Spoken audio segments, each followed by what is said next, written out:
Thank you very much, Richard, for joining me. We're talking about money, which I never thought we would be talking about in the context of IFS. IFS has always, to me, seemed to be something that ought to be and would never be connected to money. But now, your surname is Kahler, so you're Richard Kahler, and you're a certified internal family systems practitioner, but you combine this with financial therapy. Have I got this correct? That's correct. And I'm also a certified financial therapist level 1. And you can call me Rick. Thank you, Rick. Okay, cool. So, Rick, how did you get into the combination? You know, as I've suggested, for me, it's at first it was antithetical, but then, as anybody who's listening to this would probably agree, they have issues with money. I don't know anyone that doesn't have some kind of issue with money. So how did you get into combining these two things? And what do you think that combination can bring to us all, you know? Yeah, and I'll try and be brief. It was around 1995 that Jacob Needleman wrote a book, Money and the Meaning of Life. And I was a financial planner at the time, and a bunch of us got together saying, you know, there's something going on here. There's something emotional going on with our clients around this topic of money. So we formed a leaderless group that is still meeting today to explore this. Also, I have done group therapy for 25 years, facilitated as a participant. So I've been on a path of growth, Enneagram, and, you know, many different things. I had discovered Esalen, and I went to take a workshop with Bessel van der Kolk. Oh, yeah. I went out for a weekend before. He's doing something with this guy named Schwartz. I don't know who this guy is, but I'll go out and listen to the weekend. Well, of course, it was Dick and Bessel talking. And by the end of the weekend, I was fascinated with this crazy thing of talking to your parts. Like, this is really out there. And I knew what Bessel did. I've done that for 25 years. So I asked to switch. I did. Second day of Dick's course, I drew the high card, the ace of spades. I did my first ever engagement with IFS in front of 35 people, cried like a baby for 30 minutes, and decided there's something to this. So I got into my own weekly IFS and have been doing that now for 6 years. Never had a thought of combining this with financial therapy, which probably I kind of helped be one of the co-founders around 2007. So in about the third session of the level 1, I thought, I wonder if this could be added, because for me, IFS, the way I've learned it, is kind of like, well, Helen, what's up for you today? Let's go in, see what parts are up, and then we'll go from there. Well, how is that going to work when we have a focus of money? Is there too much of an agenda there? How can they be combined?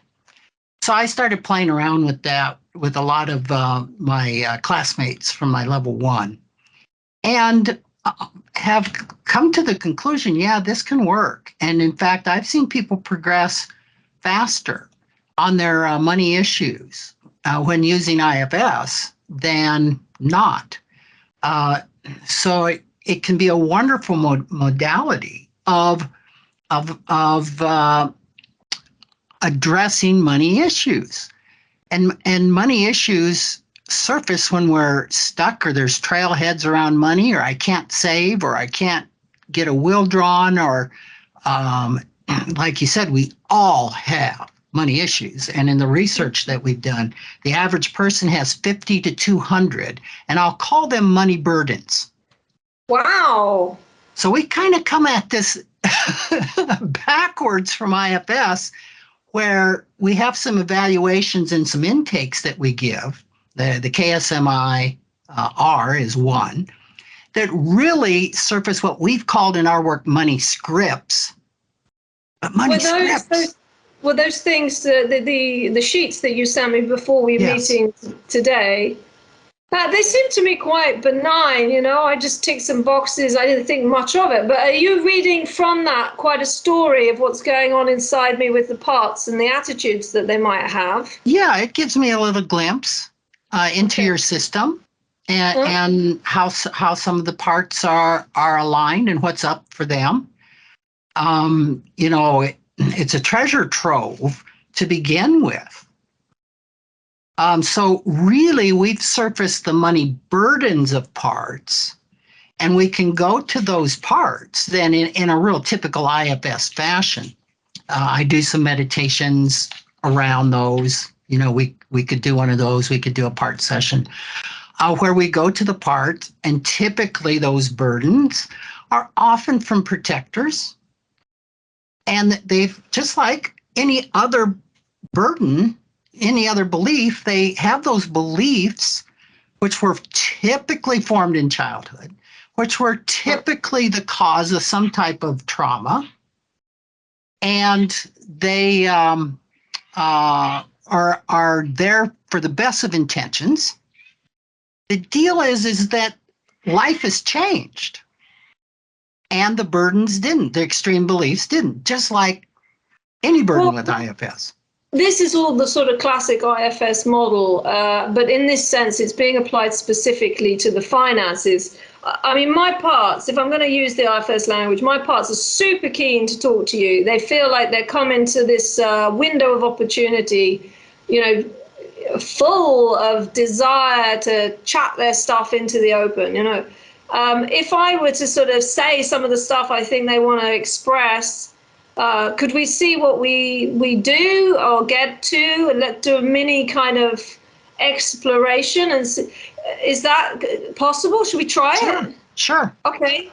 Well, I mean, one of the things that came up just now was I remember I always worked as a child. From the age of, I had my first job when I was 14, and I never stopped. I always had a Saturday job. I was always earning money on a weekly basis, really, because it kind of meant a lot to me. I never saved anything. I mean, if I had saved that money, I'd have been able to buy a house by the time I was 25. But I had nothing to my name. It was just spent frivolously. I didn't have a clue about money. And I guess there's some shame, possibly. There's some sadness. There's some regret, all of these things around this lack of understanding of the role of money and what it can be. When I got married, I noticed that my husband was a really good saver. And I thought to myself, golly, I could have been like that. I could have kind of turned up to this relationship with a bit in the bank because I've been working so hard. So, the relationship that one has with oneself and one's parts, if we're going to say it like that, is one of us. It feels like a losing relationship in the money context. Just it's not a winning strategy. There's no strategy, actually. Mm-hmm. And I guess the curiosity, which, that's nice that there's some curiosity there. The curiosity that I have is why. Why do you have no clue? Why do you not get a clue? Why do you not care? Why do you not take this stuff seriously? Because when you look at people who have no money, they're really suffering. I was poor once, and I didn't like it at all. I mean, I was really poor. I couldn't afford to get dental work, and I thought, okay, I'm going to have to change something here. And I happened to have some qualifications in my pocket, so I moved forward. But it's not good to be without the power that money has to keep you safe. Okay. Right. And so I'm curious as to why my attitude is, well, unsafe when I'm very clear that I need money to be safe. Mm-hmm. Yeah. It's like this polarization I'm hearing. Okay. One part knows that I need to be safe, that money would help keep me safe. The other one's saying, oh, no, we don't need the money. or let's spend the money, or is acting in a way that's very opposite of this other part. For sure. Does that make sense? Yeah, there's a lot of contradictions. A lot of contradictions. So polarization, yeah, definitely. What causes that? Why is that a trauma-based thing, or how does that come into people's lives that they? Oh, the polarizations are so normal in working with money. Okay. I think everybody said a part of me wants to buy this and a part of me doesn't. A part of me wants to save and a part of me wants to spend. I mean, they're just ubiquitous when it comes to money. Okay. And as long as we're there too, so are legacy burdens. Oh, around money. Yes. So there's like a legacy burden of money, or the money legacy burden. What's that? Yeah. Well, I run into those quite frequently too. When we're talking with parts, working with parts, as some of the burdens are legacy, not as much as polarizations, but the polarizations are very normal. And sometimes in our work, we actually work with all those parts like you would with any polarized part around what do they need around working with compromises. I've seen people come up with their parts come up with compromises around things that I would have never come up with. Creativity. Yes. And it's like with anything, the part wants to be heard, right? And seen. And when those parts can witness other parts talking about why they want to spend, what their intention is, what their hopes are around that, what their fears are if it doesn't. Okay. There can be a lot of understanding. This is curious then, because you're talking, and first I'm thinking, really, do parts have voice about money? Do they have opinions? I mean, this is coming as a surprise. And then the other thing is there's a sort of a sense within that I never had a chance to have a voice about money. No one ever asked me. No one ever cared enough to say, how are you saving? How are you spending? What are you doing with it? Do you have plans? It was as though, and I'm going to be kind of a bit crunchy here. It was as though because I was a woman, or I was a girl back then when I first started earning, me and money was just not something that made any serious sense to take seriously. You know, she's a girl, she's earned from her Saturday job, she's going to spend it on clothes. And I'm sad that no one took me and money seriously. And that actually, as I say that, I have some emotion that comes up. So surely there's something there. Yeah, I hear that sadness in that part. That what I'm hearing as you talk for it was never seen. You mean my money part? It was never seen. Well, with that sadness around it, you're a girl. Nobody takes you seriously. You shouldn't. Yeah. Girls don't do money. You didn't say that, but I could have. And you talked about maybe some shame in the system that is ubiquitous with money. There's probably no topic that's more shame causing than money, even more than sexuality. Gosh. Yeah, the first time I ever did a week of therapy around money with a psychologist, we were walking out, and we had 8 folks at this inaugural event, and he says, "There's more shame in that room than any workshop I've ever done." And he was a level 3 trained sexual addiction counselor. Golly. And I said, "Ted, I mean, not say more than sexual addiction." He just turned to me and looked, and he says, I said, "There's more shame in that room than any workshop I've ever done." Yeah. Huge amount of shame around money. So, I'm hearing those parts that carry sadness and shame around this. I mean, that whole thing of you called it out, which is that part was never seen. I mean, I have a business now. I mean, I started it so that I could learn a little bit about accountancy because I was so utterly unconnected to any sensible actions to do with money that I thought if I start a business, I'm going to have to take it seriously. And it's worked as a project, if you like. I mean, Mm-hmm. it functions for me, and I do now my accountancy side with more confidence than I had before. But it's not a functioning business in the sense that I'm making it work financially. It's kind of there for me to have a relationship to it so that I can grow and I guess feel somewhat in charge. You know, I don't feel in charge of money at all. And Yeah. I think that's probably connected to the fact that that girl part who was earning all of that money was not taken seriously, was never seen, was never kind of offered any adult guidance or support with this really powerful, fiery element. You talked about sexuality. I find sexuality as a topic very fiery. Whenever you speak about sexuality, you're going to touch fire if you're not careful. It's got to be done very carefully. And I guess, like you say, money is very similar in terms of it as a difficult element to handle.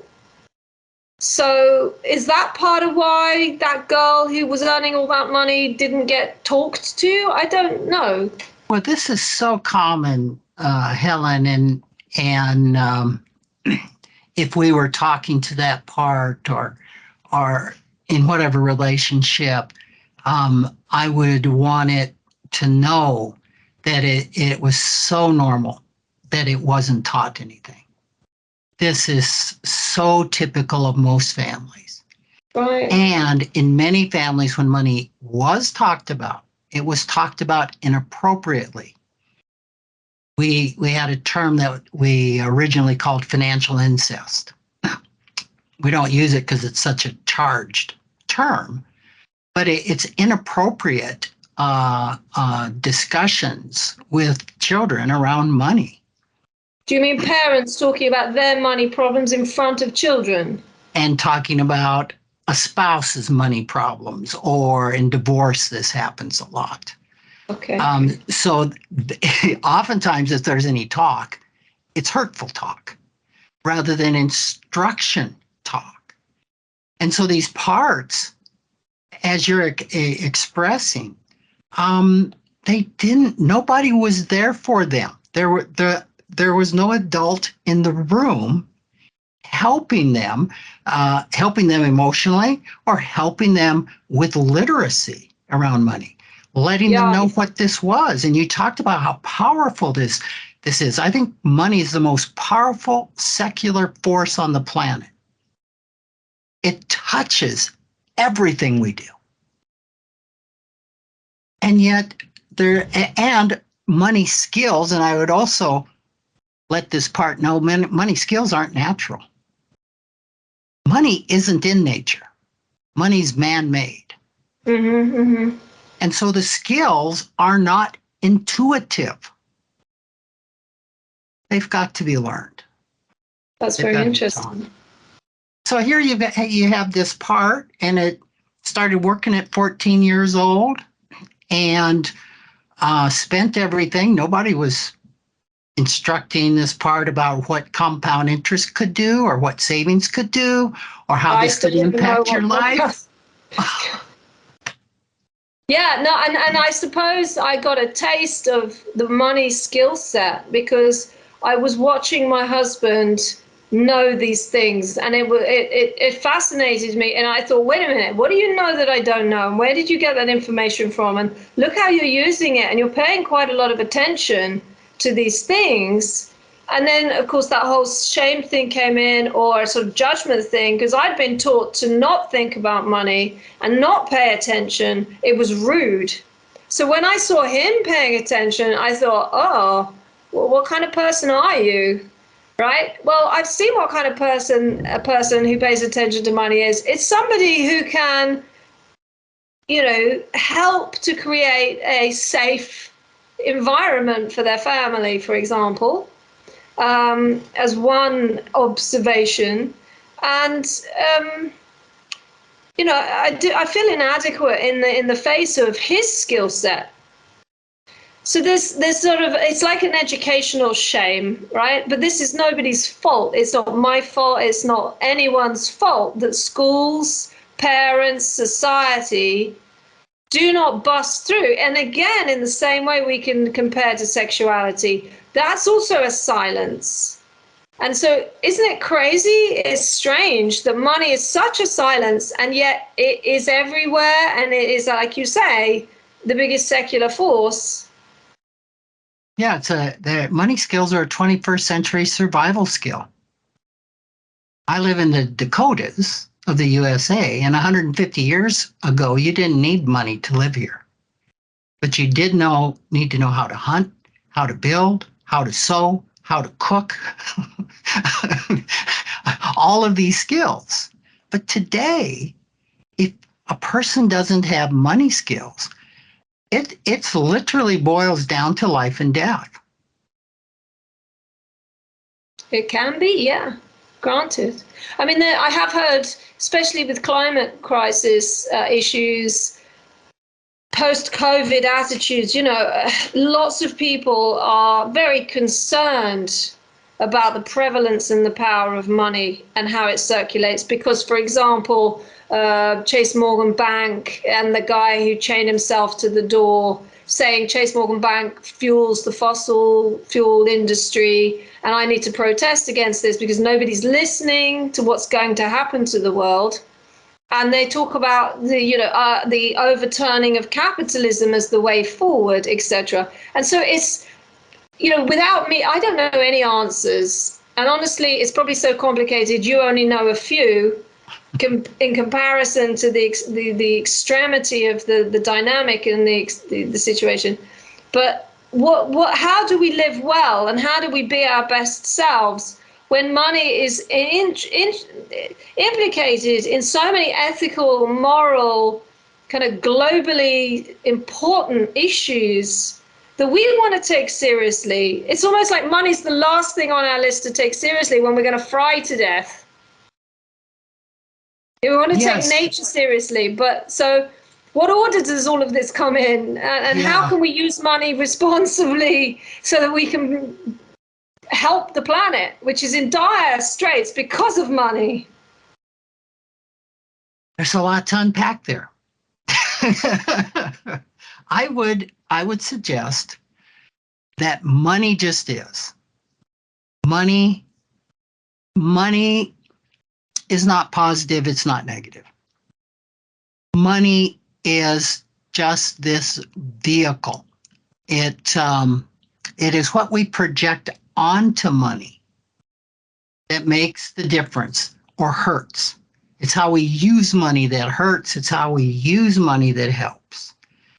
So money itself, if I view money as good, or I view money as mostly evil, or I view money as the problem, that's a part of me that has that belief.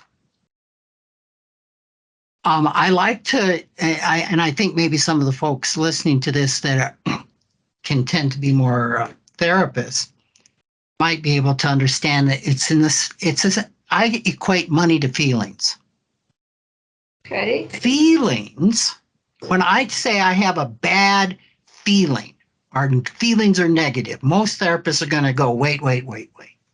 No, your feelings are not bad. Your feelings are what they are. Your feelings are giving you information. There are not bad feelings. A feeling is a feeling. A feeling is neutral. A feeling is. So a feeling is not necessarily good or bad. They can be light or difficult, but they just are. And so in the same way is money. Money isn't good or bad. Money is an inanimate object. Yeah, and that makes so much sense. Because if you think of somebody, this is my imagined person with money. Okay, who cares whether they have a lot or not a lot? It really doesn't matter. They have some relationship to money for, as you say, the sake of living, surviving, right? But that person, we're going to call them highly purified of negative energies and traumatic experiences because they've healed. They may be healed through IFS, they may be healed through another modality. Whatever it is, they are healed, happy, and IFS calls it self-led person. Okay, this is our person who has some money in their pocket, and we don't know how much. Are you suggesting that such a person, because they're a healed person, and they're not acting out trauma, they're not acting out negative feelings and surviving themselves in that sense, they're living from a place of well-being and ease and calm and, all of those C things of IFS. Are you saying that person will, in their relationship with money, just as in their relationship with themselves, behave responsibly, behave reasonably, behave positively, and money in that regard, in their hands, will do no harm? I believe it, but I wonder what you think. In short, yes. Right? Yeah. We're about being self-led. And so in money, we want to be self-led in the way that we use money. So we want to unburden these parts. We want to help them heal with the exiles and the vulnerabilities that are driving the money behaviors. Because behind every problematic money behavior, there's a set of money scripts, money burdens. And of course, we know underneath that is a vulnerability, an exile that needs to be healed. And once those exiles, their stories can be heard, then there's more self. The managers relax and they can be giving input rather than running the show. So if we take one small example, okay, from my own vulnerability set, everyone's got a vulnerability set, and we're going to pull one tiny thing out that's connected to money and see what we can do with it. In that, is it going to be able to help me be a better person if I have a better relationship to money in this regard? So the thing is, for show, shall we say, is I'm interested in art and making art and being artistic and creative, right? And I'm also really interested in a lot of different kinds of art and creativity. And so when I see tools, or when I get into, unfortunately, Instagram has done me in because I see all these crafts and I think, oh, I'd love to do that. And then I go and buy the tools. Okay. Recently, I've done a new one and it's cost me, 150 euros. I don't need to do that. I'm not going to get to it for ages, just like all the other craft tool sets that I've got in very neatly labeled boxes. Where's the time? Okay. Mm-hmm. I can't find the time for all the crafts that the tools apply for, but I have the tools. I paid money for those tools. Why do I do that? That's a great question. Should I answer it? That's a great question. If you could locate that part that is wants to buy tools, okay. I mean, when I do IFS, I do the full protocol.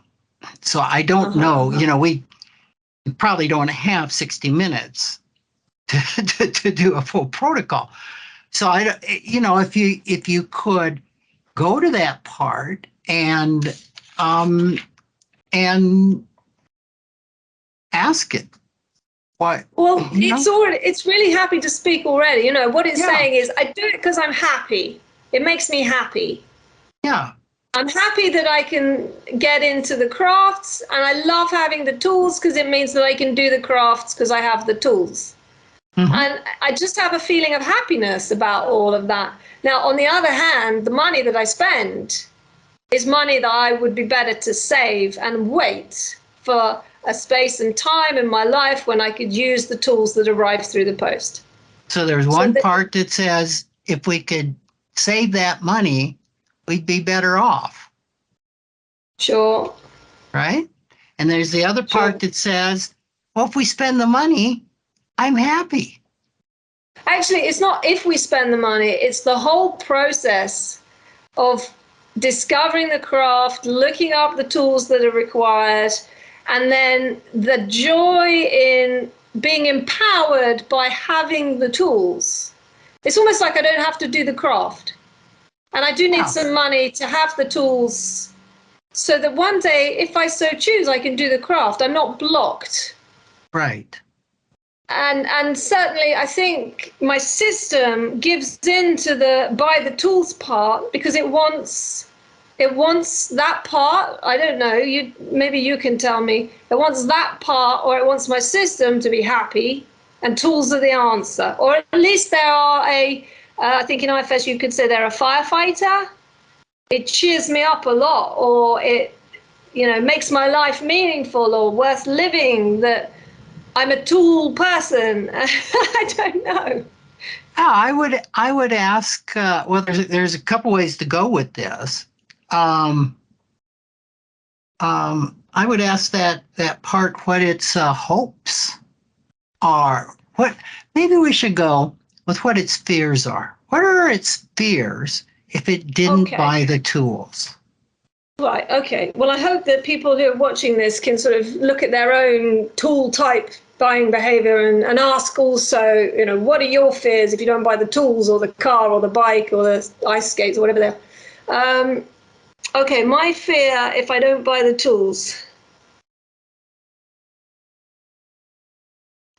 Well, I can feel that there is a great panic.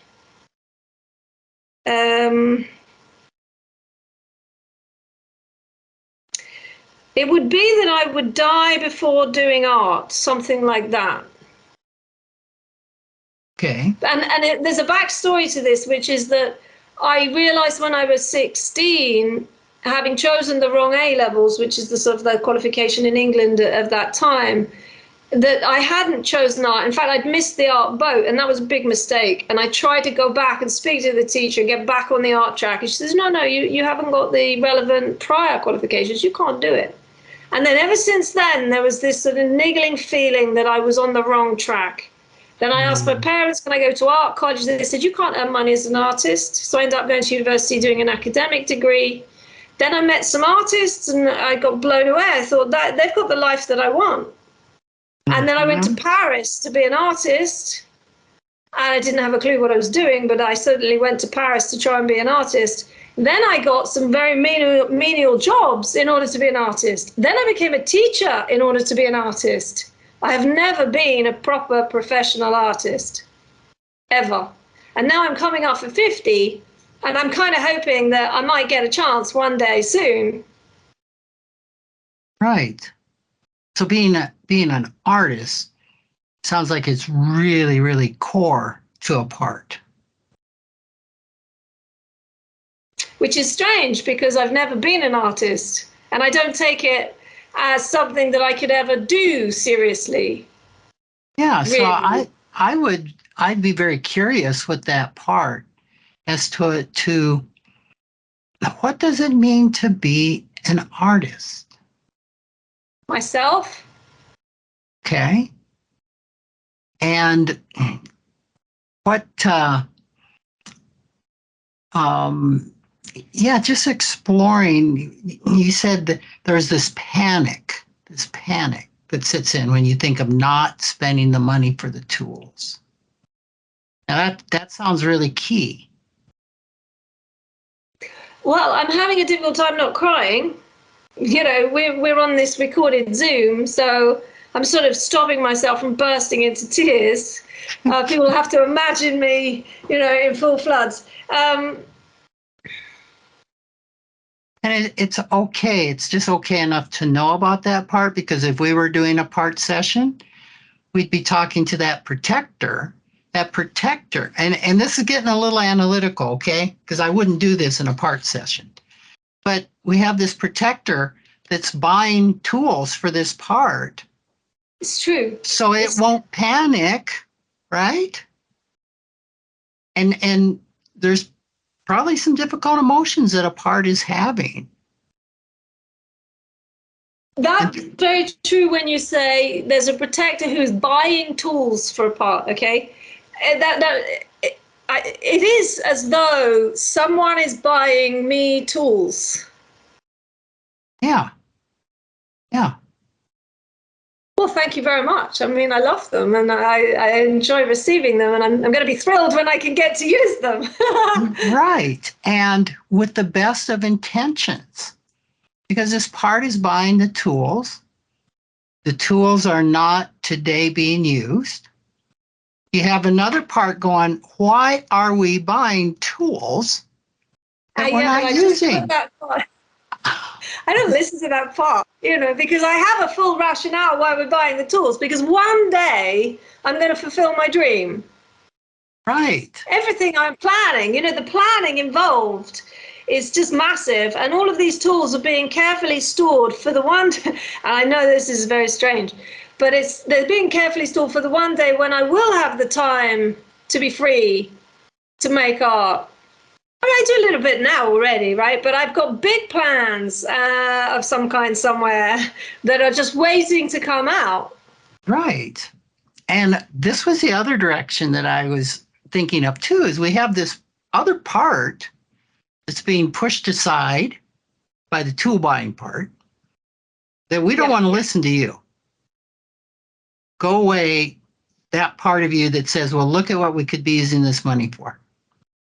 True. So I would be very interested to hear from that part. That part is kind of exasperated, honestly. Yeah. It's a very sensible part. Yeah. It sort of has worked out that it's silly to buy the tools before, because I have, perishable liquids that I bought that are years old. And I know that, and I never got round to using them. And I'm going to have to if I ever get to that particular craft, I'll have to rebuy that stuff. So that part is exasperated by this enthusiastic set. Yes. And again, I want to bring out that every behavior around money makes perfect sense, no matter how illogical it seems to you or other people. When we understand what the underlying burdens are, the underlying beliefs. So I just want to take one part of that is the liquids. Now we're buying liquids that are going to expire. One could say, well, that's illogical. That part that doesn't want to spend the money has probably said that. Why are we doing this? I mean, there's so much ignorance. There's ignorance to do with the money, what money is, and how you spend it, how you save it, how you account it or account for it. There's so much ignorance. There's also ignorance, an unrealistic approach to those liquids. I never think they will get out of date. Yeah. And it makes perfect sense when we would go to that part that is buying the liquids, and probably that vulnerable part that would panic, that fears that it may die before that would be realized. I would ask that protector that's buying the parts, and again, I've leaned into this so heavily that somebody viewing this could be saying this is really bad IFS. But I lost my thought on that. But somewhere I would probably have you ask that part or ask that part directly that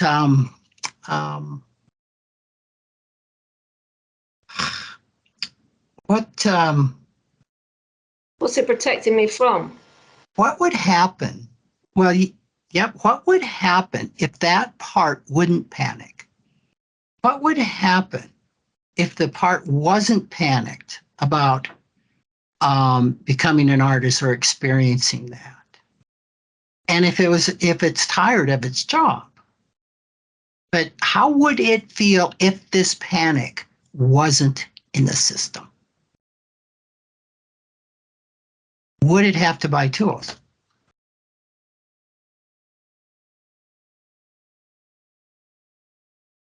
It's so ingrained that part buys tools for the other part. So it could be like this part can't even imagine that. They're in it together. Yeah, makes perfect sense. They're a team and they're working to ensure that something deeper, which I'm going to hazard a expression of. It's not a guess. There's a sense, maybe I'm speaking from an exile here. I better check if I've got permission, from these protected parts. If this exile speaks, are you going to go crazy and buy a whole new set of tools I don't need? The exile underneath the tool buying team, I think it doesn't really feel, there's a sense it doesn't feel loved in some way. So the tool buying team show their love because that exile likes tools and likes making art. I think it's a really young part. I used to do a lot of art and crafts when I was a little girl. And it was quite easy because, kits for kids are cute and easy to make, so you have a lot of fun and it's a really lovely moment. And there's probably something there around that time when that child who was making all those arts and crafts realized that something was missing in the do they love me department, or why am I here in this relationship? I serve them. I'm useful to them. And I get to make arts and crafts because they buy me the kits because I'm their kid or something. Honestly, I'm not sure. But certainly it was like the arts and crafts kits and the attention that I did get towards making art because I was really enthusiastic about it. It was like the consolation prize. Yeah. So I think you're really close to pay dirt here. Because I'm seeing this young girl loving arts and crafts. Parents are buying her gift, her these tools, these gifts. And when you said that it may be a part that doesn't feel loved, and again, I'm really leaning into this, Helen. It's okay. Because of this video. And so I'm doing way too much analysis. It's fine. I'm seeing now, instead of the parents buying these things, that was a representation of love to this part.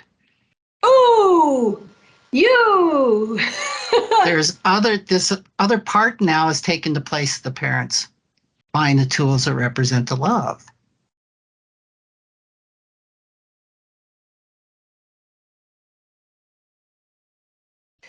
I know. I think, firstly, I mean, my parents are people who did their best. And I think that none of us in any given, most of the people watching this will have experienced some deficit in their love receiving from some corner, right? So, as adults, we have a responsibility to make up for what other humans couldn't do because we're human. Yes. And I think you're right. I think that my parents, like all of us, probably had things going on that stopped them meeting some needs of love and attention and care, the details of which I've forgotten, but clearly that little girl, exile, knows full well. And so tools became a proxy, or the arts and crafts activities were a proxy. And so that would explain why, age 48, I buy a whole lot of tools and why it makes me happy. Because I do feel a kind of a love. Yeah. It's like a token of love, right? Yeah, totally. Makes perfect sense why this part wants tools. Doesn't explain how I can stop the tool buying habit. Well, what I would suggest, in a part session is if it's the self to part connection that is going to help with that. And we're not suggesting that parts aren't going to be interested in art. But this little girl that wants love, this little part, who's right now getting it from this protector that's buying tools, if we could get that protector to step aside and let you come in connection with that little girl that wanted love and listen to her story and listen to her burdens and help her unburden whatever those are. Mm-hmm. Now she can be getting that love directly from you as self, not from the protector buying tools. I kind of feel like I really want to say thank you to the protector buying tools because it costs that protector a lot of money to buy those tools. So and thanks so much. Best intentions, right? The best intentions. And I think I would remind that protector that we are not eliminating it, or we'd ask what role it would like, and it may still be the tool buyer. Oh, okay. Well, I mean, I'm actually up for that because I think it's a bit tired of buying tools. It sort of has so many arguments with the one that says, this is silly, stop it. So let me see, the tool buying one, which I feel is just such a loving part, right? Yes. And has looked after that little girl for so long in so many ways. By the way, tools should also read books. Sure. Yeah, the books are a type of a tool. That part has been spending a lot of money.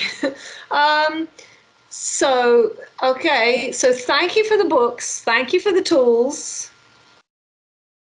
It really meant a lot to me, and I've had so much joy from the fact they arrived through the post. Shame about the lack of time. What if you weren't buying the books and the tools all the time, what would you like to do, Mr. Tool buying part or Mrs. Tool buying part? What would you like to do other than that? And the answer that comes up, well, there were two. One was tidy up all the tools because they're everywhere. and then the tool buying part said, I'd like to make art. Mm-hmm. Well, shall we see if I actually end up doing a lot more art making than I ever used to with the existing tools that I have? Well, when these parts are healed, especially the vulnerable ones, and they learn that now they can come to Helen directly for the love, that love and being seen, that they can really get that source. It relaxes the need of the protectors. And actually that tool buying protector could get into relationship with the one that's exasperated. Do you mean a positive relationship? Yes, in a very positive relationship. And they could come up with a collaboration. To make money, that would be great. Well, I bet that part would love it if the tool buying part could come up with a way to use these to make money. But who knows? I mean, I've just noticed on the Zoom that our meeting time is about to come up. No, I think we're good. I don't think we're going to disappear. No? Okay, cool. Well, in that case, I'll share what I have felt, which is that the tool buying part was acting like a parent. And now it kind of feels like it's a sort of a distant or loosely related aunt or uncle, or, it shifted its, this is appropriate, I guess, because we're talking about internal family systems. it shifted its familial relationship to the little girl. The little girl is now in a direct line to what you're calling me. Mm-hmm. And the tool buying part, which was taking care of the little girl, Mm-hmm. is now a family member who would be invited to, a family party, Mm-hmm. but isn't living in the house taking care of the girl. Beautiful. Do you see what I'm saying? Yeah, beautiful. Because what has happened is that she, the little girl, has recognized what you call me, and I've recognized her.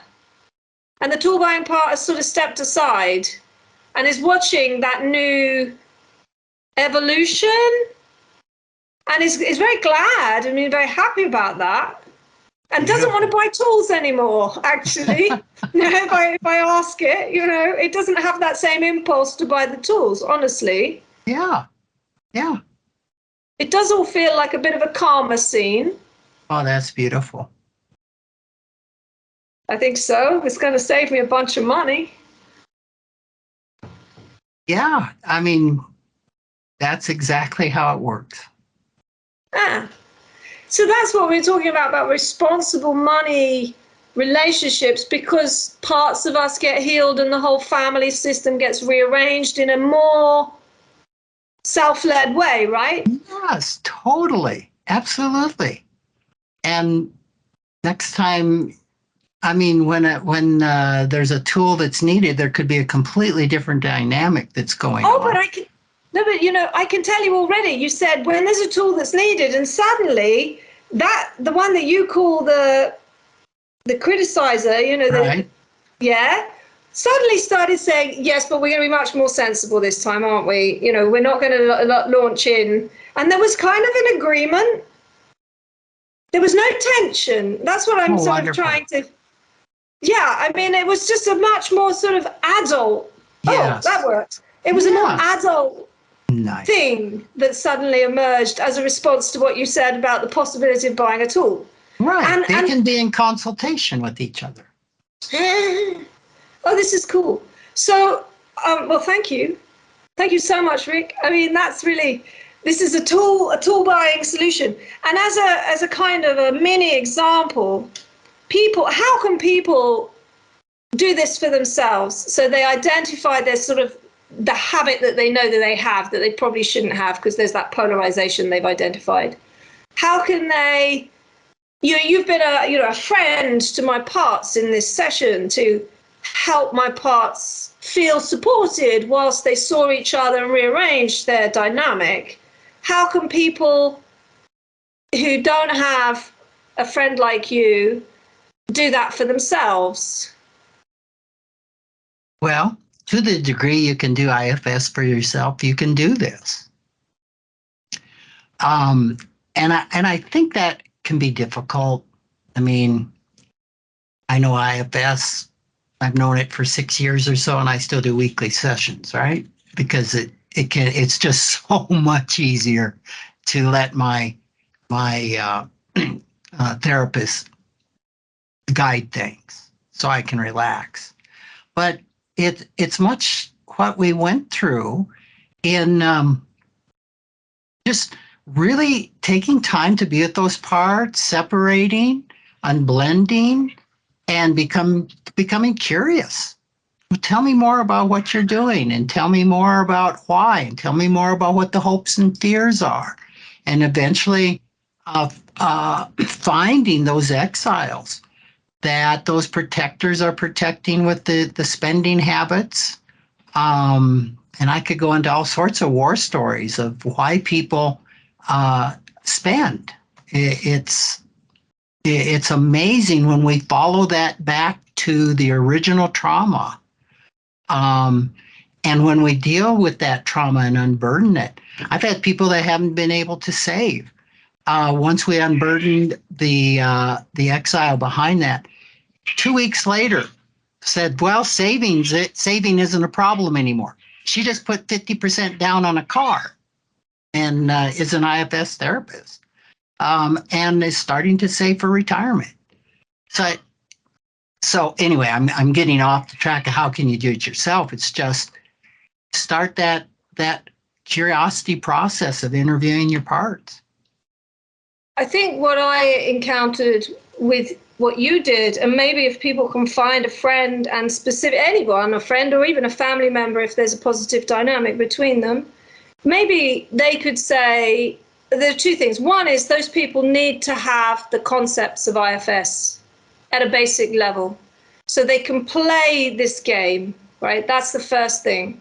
They need to know what a part is and a protector and an exile. And they have to go carefully because, as I understand it, if you do IFS by yourself, if you touch an exile that is too traumatized to cope and you haven't gone through the protectors in a very democratic, responsible way and respected them enough, you're going to get yourself into a bit of a sticky mess.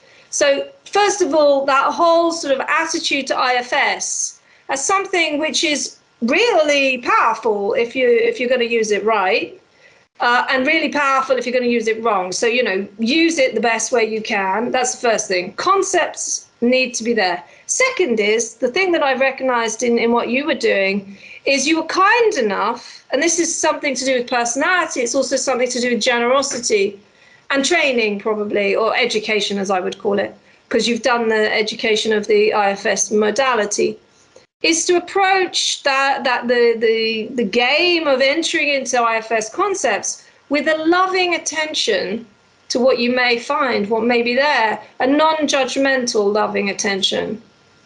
Every part has good intention. Every financial behavior is driven from good intention. And it's so important that we help those parts that are critical, that are exasperated, right? Thanking them for the job they're doing. We get your intention, we get your concern, and asking them to step back. And as you did, almost intuitive, thanking the part that was buying the tools for its good intention.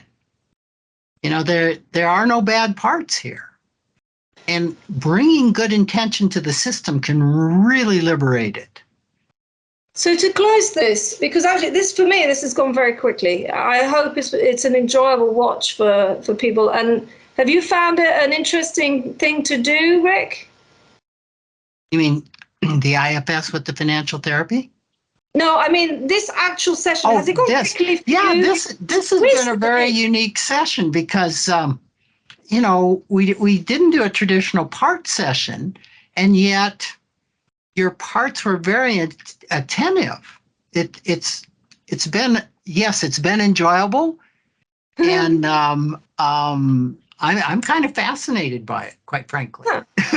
I'm going to take away maybe some new learning. I want to pick out one thing that's a sort of a really easy thing for people to do. And it strikes me that if somebody can kind of play the game that we've been playing, it's quite a serious game because it matters so much that we're well and have good, responsible attitudes. But nevertheless, it's an interaction, right? And if they could play that game together with kindness with each other in order to at least attempt to see the good intention of what's underneath the behaviors, would that be just like a little nugget that they could aim for? Totally. To just help parts from beating up on the other parts. To help parts get just curious and to thank all of the parts for their good intention. Cool. Thank you. I can't wait to have more money in the bank. Okay, well, that I will be very interested to hear how it goes. Okay, I'll post something. Once we sort of dealt with this in terms of putting it online to allow people to see what we've been up to, I can put a little sort of update at the bottom. And she didn't buy any tools for at least a few months. that will be amazing. Let's see. Okay, thank you very much. It's wonderful to meet you. Okay, and thank you. My pleasure. Thank you.